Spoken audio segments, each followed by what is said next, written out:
Update. Am I the a-hole for refusing to cook for my stepchildren anymore? Original post. They are 16 female and 15 male. My husband and I have been married for 8 years. They have been living with their mom for a month because we caught the virus. Fortunately, they were with their mom and didn't catch it. Normally, we split custody. Ever since they have returned home, they have been very critical of my cooking. My husband and I usually split chores. He makes the dinner and I make breakfast and lunch. This works for us as my work starts later in the morning while his shift ends earlier in the evening. I try to make them healthy food and spend time with them, but they have been nothing but critical. They make faces, make fun of the dishes I cooked, and compare them to their mom's cooking in a manner which is really hurtful. They have been talked to, and their father has even punished them. They just don't seem to care. My husband seems to think my cooking is fine. Hell, they don't seem to mind my cooking when he heated it up last week. So I stopped cooking for them. They know how to cook. I had taught both of them how to handle themselves around the kitchen last year, and they had no problems before this. I am worried that they are lashing out over something hurtful I did. Teenagers are not known for their emotional maturity, and I fear this will further alienate them. But at the same time, my mental health has improved, and I do not dread mornings anymore. I still make them lunch, but I don't have to hear them talk smack about my cooking due to my schedule. My husband wants me to be the adult here, and I promise to deal with them.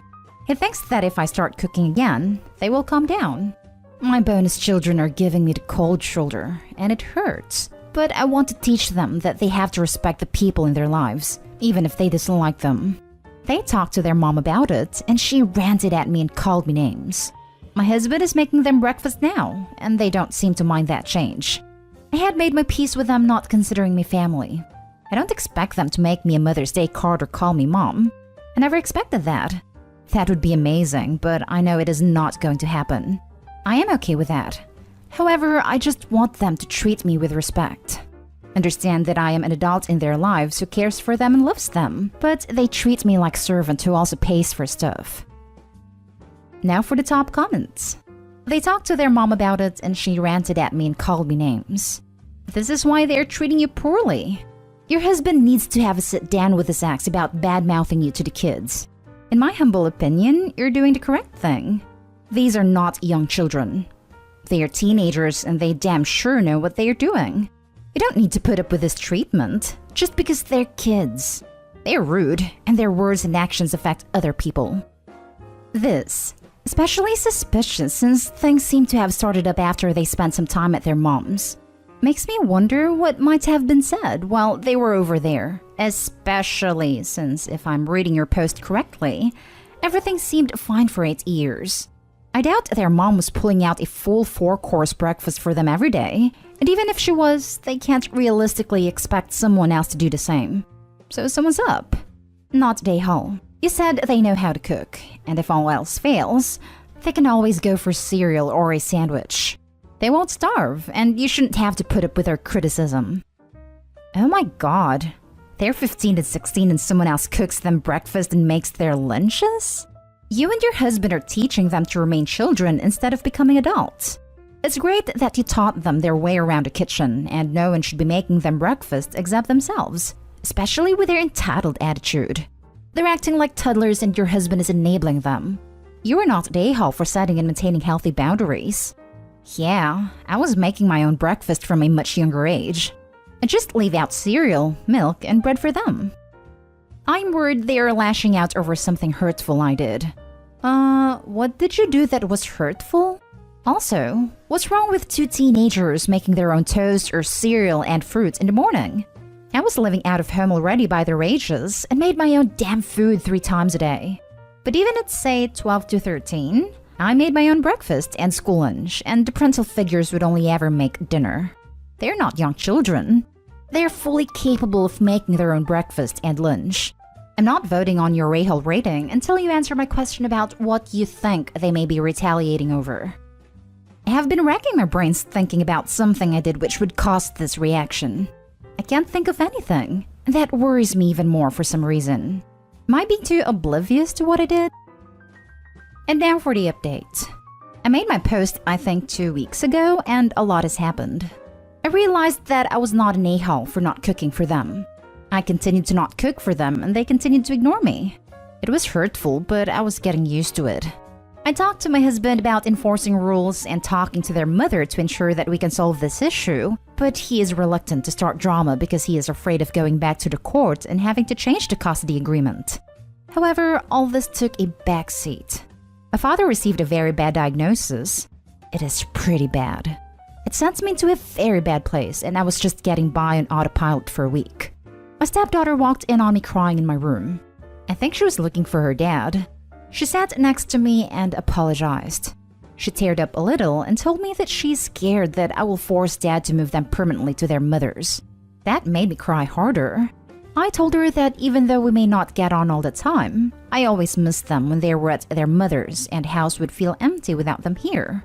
After this conversation, things are better now. I won't say we are doing fine all the time, but we are doing much better than before. The people who guessed that their mother put them to it were correct. After a bit more talking to my stepchildren, I realized what that something we did that really hurt them. My stepdaughter told me that we didn't call them when we were sick with the virus. But we did. In fact, we were frustrated that they didn't pick up. But we chalked it up to their mother's very strict screen time policy, where the phones are under her care and not with them, and them being busy with classes. We just resorted to texting them.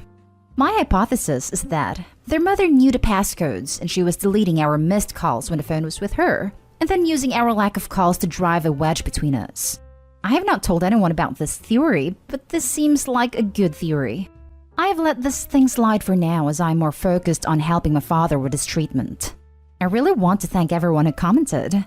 I know this is not a happy update, but I want to let people know what happened.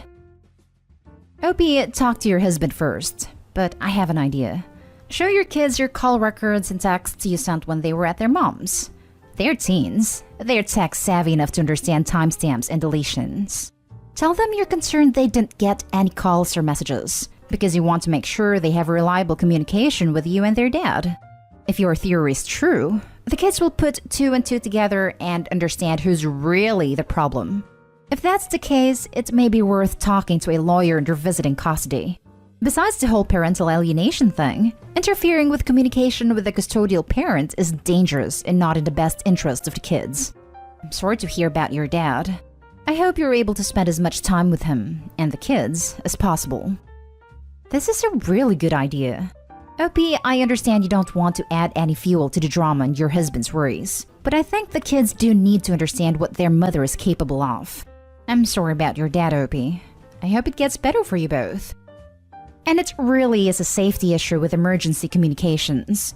What if Dad got into a car accident and the kids needed to come to the hospital? Would the mom just decline calls?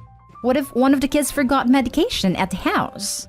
It's not just douchey, it's dangerous. Wow, I'm so sorry for you and your dad, but happy you seem to be on track with the stepkids. Their mother seems to be playing quite a role in this. It's really screwed up. I get so depressed when I read about all the horrible parents out there who use their kids as a weapon. Show stepdaughter the missed calls and messages from your phones. That should convince her that both of you did try to contact them. And contact a lawyer and take X back to court. This is straight up parental alienation. Now for the next story. Am I the a-hole for not wanting to be part of my stepfamily's business? So my mom married my stepdad when I was 12. Both had kids. Mom had me, 25 female, and my siblings, 20 female, 19 male, 18 female, and my stepdad has his 3, 18 female, 16 male, 16 female. We lost our dad a year before. Stepdad lost his first wife 3 years before. As the oldest, I blended less well than the others. I'm fine with everyone. I get along with everyone, and I have no problems. But I don't love them. I don't consider my stepdad my dad or even as much as a parental figure as they would like. My step-siblings don't feel the same as my siblings. It's not really a big deal. I can treat them all the same and fake a bond and stuff that I don't feel, and I have no issues with any of them like I said. But I do have some boundaries. Like I kept my last name when my siblings changed theirs. And for Father's Day, my card was always separate from the main one because I was not okay getting him a dad/father Father's Day card. It had to be stepdad. Now, my mom and stepdad want to open up a family restaurant, and my siblings and step-siblings all want to be involved. And I don't. I expressed this to them as not my thing, but my mom knew I was saying no in part because of how I feel. And she told me it was making it very obvious because I have been involved in my paternal family business since high school, and that it looks like an out rejection. I told her the simple fact is, I'm not interested. And they have a lot of people already involved, so it's not like it's a big deal. She told me I'm making myself look like the red-haired stepchild, and I told her that I am a stepchild. I have a step-parent. That's not a bad thing, and it's not something I'm ashamed of. She told me I didn't have to be a stepchild. I could have had another dad. I told her I could have, but I didn't want that. She told me the family business wants and needs me. I asked her, since pictures of the grandparents and deceased relatives are going up on the walls in this idea, would the deceased parents be going up there too? And there was silence. My brother told me they're sad I don't want to be part of it, and it would be such a cool family thing to have. And now my mom's words are stuck in my head. Mari Hall. Now for the comments. Not day Hall. Seriously? Stay away. If you don't want to be part of it, stay away from it. The restaurant business has a level of volatility that's unlike any other industry. It tears families apart. Starting a restaurant and making a profit from it is very difficult and easily failed. Rent is expensive and overheads are high. I can write a whole essay as to why family restaurants can fail. The hours are long, the work is not fun, and everyone is exhausted at the end of the night. Most restaurants fail in the first few years because it's so difficult. Stick to your decision, Opie. Use any excuse you can, but steer clear of this mess. Not day Hall. Not day Hall. How many family businesses does she think you need to be a part of? And if you've had boundaries since you were 12 about how blended you wanted to be, why is she still harping on this 13 years after the fact? I think she thought I would feel like the odd one out, or like I was missing out on something. But I have never felt that way, and I know that bothers her because she wants me to be a part of it. Clearly not a a-hole. You feel what you feel or even not. It is your choice. If it doesn't feel right to participate, then don't participate. It is only up to you. You don't need to do things just to make others feel better. Do what is good for you. Not day hole. It would be counterproductive to put someone who's not passionate about the business responsible for said business anyways. You have your own goals and aspirations that you want to do and should not be chained to a career your family made. Last story is titled, Am I the a-hole for throwing my sister-in-law and her kids out after calling her a bad person because she called me a bad mom? My 33 female husband's 33 male oldest sister Rachel, 41 female, loves to stop by so her kids can spend time with mine. Rachel can be annoying, but she and my husband have a good relationship and I always wanted to cultivate healthy relationships between everyone. But last weekend, I hit a breaking point and caused some added damage than was already done. Potentially. So, my youngest is 6 and he has sensory issues. He has many issues with clothes. Can't wear certain fabrics, can't stand socks, even needs special underwear and would go around naked if he could. Sister-in-law's always been into knitting sweaters and gives them as gifts. She has also gifted clothes to the kids before. We explained many times about our son, and my husband has said while we appreciate the gifts, he can't wear them without being driven crazy. So she was looking through some photos while she was here last weekend. My husband was working, and she commented that none of the holidays pictures had him in the sweater, and that he never wears the clothes she buys. I was a little frustrated by trying to explain it as easily as I could. She then told me she had something for him, pulls out a pair of space socks and says they would be perfect for him and his interest in space. I told her he couldn't wear them and they drive him crazy. She told me we cater too much to him, that he should be made wear what people buy and make for him, and I'm not being a good parent letting him go through life rejecting clothes. I lost it. I told her that if I'm a bad mother, then she's a crappy person for judging me when all I'm doing is my best, and for pushing constantly to get her way. I told her we had explained things as clearly as we possibly could, and we have been over this for over 3 years now, and she's still not willing to open her mind to the possibility that we're all just doing our best. She told me good parents help their kids be better than rejecting stuff. And I told her to take her kids and leave because she was not welcome in my home anymore. My husband was pissed at her sister when he heard what went down. And he heard on his lunch break because she sent him 30 messages and left 3 voicemails on his phone. The rest of the family say I should have not treated her like that in front of the kids. And kicking the kids out was wrong. Am I the a-hole? Not the a-hole.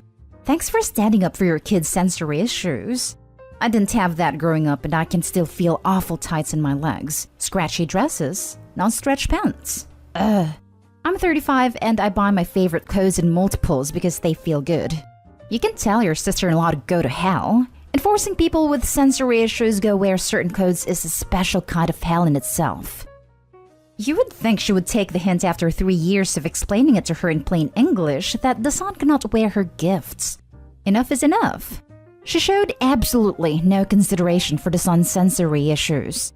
And the nerve of her of pushing her ideology of what constitutes a bad parent just because you allow him to wear what is most comfortable. She can take her snarky butt and her unwanted gifts back with her. Not Dayhall. Isn't it funny that the people who pester you over and over again are always the same people who are shocked to pick at your face when you hit your limit and go off? And somehow always blame you for it. I was only trying to help you. You did not have to lash out for such a small thing. You're too sensitive. How they managed to paint the picture in their mind as them being the victim of this situation appalls me. Not the a-hole. She's the a-hole. Buying gifts you don't want and wanting to force your child to wear them. If she's so positive about wanting the kid to wear it, why not ask you which fabrics she should buy? She's mad because her opinion is not winning an issue that is not about her. Good riddance, in my opinion. Not Dayhall. After being told on previous occasions of your child's sensory issues, it seems a bit disrespectful of her to ignore said issues to continue gifting clothing that your son can't wear. She especially has no right to get angry, invalidate your son's sensory issues, and call you a bad parent for being understanding and accommodating to him.